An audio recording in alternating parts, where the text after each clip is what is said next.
할렐루야. 하나님의 사랑과 크신 은혜가 이런 시간 하나님 앞에 나오신 모든 성도님들과 가정에 충만하시기를 소망합니다. 오늘 이 시간에는 신명기 21장의 말씀 중 18절에서 21절에 나오는 패역한 아들에게 내리는 벌이라는 제목으로 말씀을 전하도록 하겠습니다. 구약 성경에 보면 하나님께서는 이스라엘 백성들을 애굽에서 구원하시고 광야로 인도하십니다. 애굽의 노예로 사로잡혀 있는 이스라엘 백성들을 모세를 통하여 구원하시는 장면이 출애굽기에 나옵니다.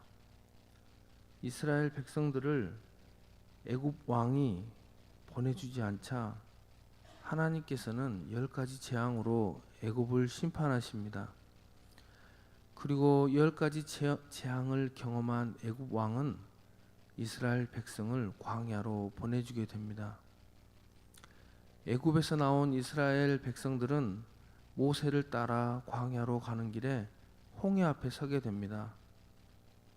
홍해 앞에 섰을 때에 뒤를 보니 애굽의 군사들이 이스라엘 백성들을 죽이고자 따라오고 있었습니다. 하나님께서는 모세에게 손을 들라 하시고 모세가 손을 들자 홍해가 갈라져서 이스라엘 백성들은 홍해를 통과하게 됩니다. 그 뒤를 따라오던 애굽의 군사들은 홍해 가운데서 물에 빠져 죽게 됩니다. 이렇게 기적과 능력으로 이스라엘 백성들을 광야로 인도하신 하나님께서는 이스라엘 백성들이 시내산에 이르렀을 때에 시내산 꼭대기에서 모세를 부르시고 모세에게 10가지 계명을 돌판에 새겨주십니다. 이 10가지 계명이 이스라엘 백성들이 지켜야 하는 가장 핵심적인 하나님의 법이었습니다.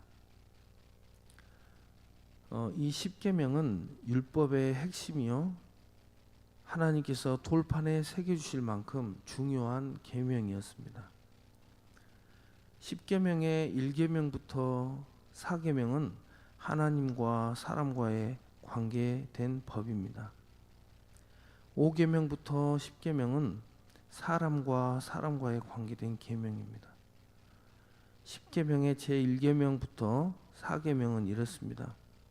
제1은 너는 나 외에는 다른 신들을 내게 두지 말라. 제2는 너를 위하여 새긴 우상을 만들지 말라. 제3은 너는 내 하나님 여호와의 이름을 망령되게 부르지 말라.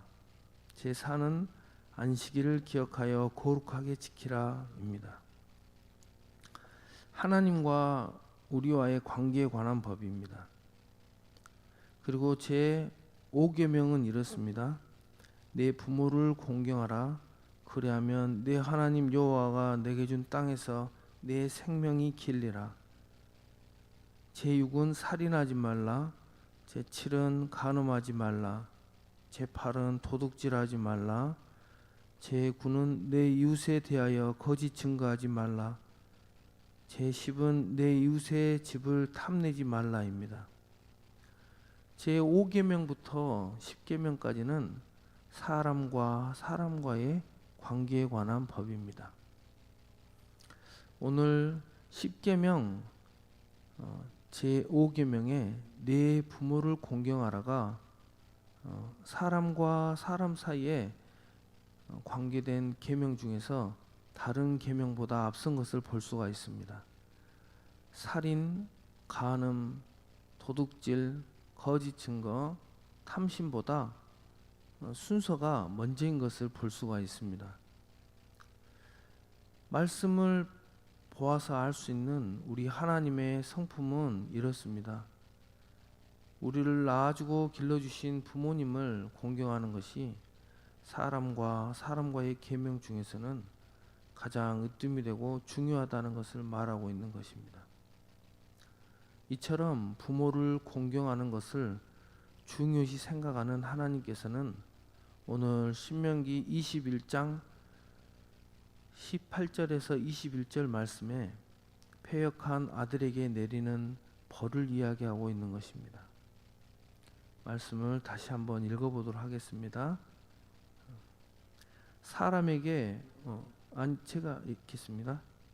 사람에게 완악하고 패역한 아들이 있어 그의 아버지의 말이나 그 어머니의 말을 순종하지 아니하고 부모가 징계하여도 순종하지 아니하거든 그의 부모가 그를 끌고 성문에 이르러 그 성읍 장로들에게 말하기를 우리의 이 자식은 완악하고 패역하여 우리 말을 듣지 아니하고 방탕하며 술에 잠긴 자라 하면 그 성읍의 모든 사람들이 그를 돌로 쳐 죽일지니 이같이 내가 너희 중에서 악을 제하라 그리하면 온 이스라엘이 듣고 두려워하리라 라고 말씀하고 있습니다.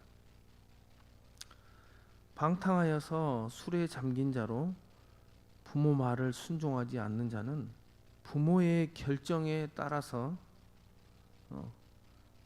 성읍의 사람들에게 돌에 맞아 죽일 수 있다는 무서운 처벌법을 주신 것입니다.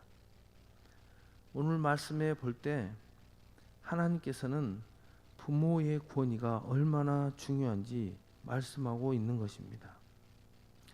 한 가정의 질서가 바로 서야 그 민족의 질서가 바로 서기 때문에 오늘 말씀은 한 가정뿐만 아니라 이스라엘 나라와 민족의 질서를 위한 법이기도 한 것입니다.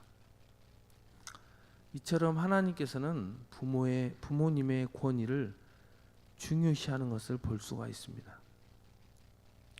사도 바울 또한 신약 성경 에베소서 6장 1절에서 3절에 이렇게 말하고 있습니다. 자녀들아 주 안에서 너희 부모에게 순종하라 이것이 옳으니라 내 아버지와 어머니를 공경하라 이것은 약속이 있는 첫 계명이니 이로써 내가 잘되고 땅에서 장수하리라 라고 말씀하고 있습니다. 사도 바울 또한 믿는 자녀들이 주 안에서 부모님을 공경하는 것이 중요한 하나님의 법임을 강조하고 있는 것입니다. 저는 시골에 살아서 동물들이 낳고 자라는 것을 많이 보았습니다. 송아지 같은 경우에는 낳은 지 일주일 정도 되면 뛰어다니는 것을 보았습니다. 모든 동물들이 2, 3개월 정도 되면 걷고 이렇게 뛰어다니는 것을 보았습니다. 그런데 제가 아이를 낳고 아빠가 되어서 아이들을 키워보니까 조금 놀랐습니다. 아이들을 길러보니까 아이들이 뒤집는데 몇 개월 걸렸습니다. 또 기어다니는데도 또 몇 개월이 지나서 기어다녔습니다. 1년쯤 지나니까 그때서야 서고 걸어다니는 것이었습니다. 그리고 기저귀 떼는데 한 2년 이상 걸렸던 것 같습니다. 뒤처리는 초등학교쯤 들어가서야 스스로 이렇게 했던 것 같습니다. 우리 아들이 7살 때쯤 화장실에 뒤를 닦아주러 들어가니까 저에게 이렇게 말했습니다. 아빠, 이제 나 혼자 할 거니까 안 와도 돼요. 이렇게 말하는데 그렇게 행복했던 기억이 납니다. 저는 아빠가 되고서야 깨달았습니다. 최소한 7, 8년은 키워야 혼자서 뒤를 닦는구나. 아빠가 안 돼봐서 몰랐겠죠. 7, 8년을 키워야지 혼자 뒤를 닦는 이런 상태가 됐던 것이죠. 사람 하나 키우는 것이 보통이 아니구나 라고 이렇게 생각했습니다. 지금 아이들이 이제 중학생이 되어서 스스로 목욕도 하고 밥도 챙겨 먹고 청소도 하고 가끔씩 저에게 라면도 끓여주는데 그렇게 행복할 수가 없습니다. 부모가 돼 보니까 부모님의 노고를 이해하게 되었고, 부모님이 얼마나 소중하고 위대한 존재임을 깨달았습니다. 사랑하는 성도 여러분, 하나님께서는 부모님이라는 존재를 통하여서 우리를 세상에 보내주셨고, 또 부모님을 통하여 우리를 기르시고 먹이셨고, 또 부모님을 통하여 우리의 인생의 힘이 되어 주셨습니다. 어떤 신학자는 이렇게 말하였습니다. 부모님은 보이는 하나님이시다 라고 말하는 신학자도 보았습니다. 그만큼 하나님께서는 부모님이라는 존재를 통하여 우리를 사랑해 주시는 것입니다. 사랑하는 성도 여러분, 우리는 빠르게 흘러가는 현대를 어떻게 살아가야 하겠습니까? 먹고 살기 바쁜 시대이지만 그럼에도 불구하고 부모님을 공경하고 사랑하시기를 소망합니다. 멀리 계신다면 날마다 안부 전화를 드리는 것도 좋을 것 같습니다. 찾아갈 만 하시면 가끔씩 좋아하시는 음식을 사서 들러보시는 것도 좋을 것 같습니다. 기왕에 가셨으면 한번 안아주시는 것도 좋을 것 같습니다. 할 수만 있으면 사랑한다는 말을 해주면 더 좋을 것 같습니다. 오늘 신명기 21장 18절에서 21절 말씀은 우리 인생의 큰 은인이신 부모님을 공경하라고 주신 하나님의 말씀인 줄 믿습니다. 우리 윤송교회 모든 성도님들께서는 부모님을 공경하고 땅에서 잘되고 장수하시는 복을 받으시기를 소망합니다.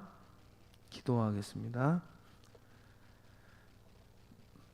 자비하신 하나님 아버지, 부모님을 통하여 우리를 사랑해 주신 하나님 아버지의 사랑을 깨달아 알고 저희들도 부모님을 끝까지 사랑으로 섬기게 하옵소서. 저희의 자녀들 또한 하나님 아버지의 마음으로 잘 양육할 수 있도록 도우시옵소서. 오늘 또 은성교회와 모든 성도님들 위해 하나님의 놀라우신 사랑이 충만한 하루가 되게 하옵소서. 감사드리며 우리 구주 예수 그리스도 이름으로 간절히 기도드리옵나이다. 아멘.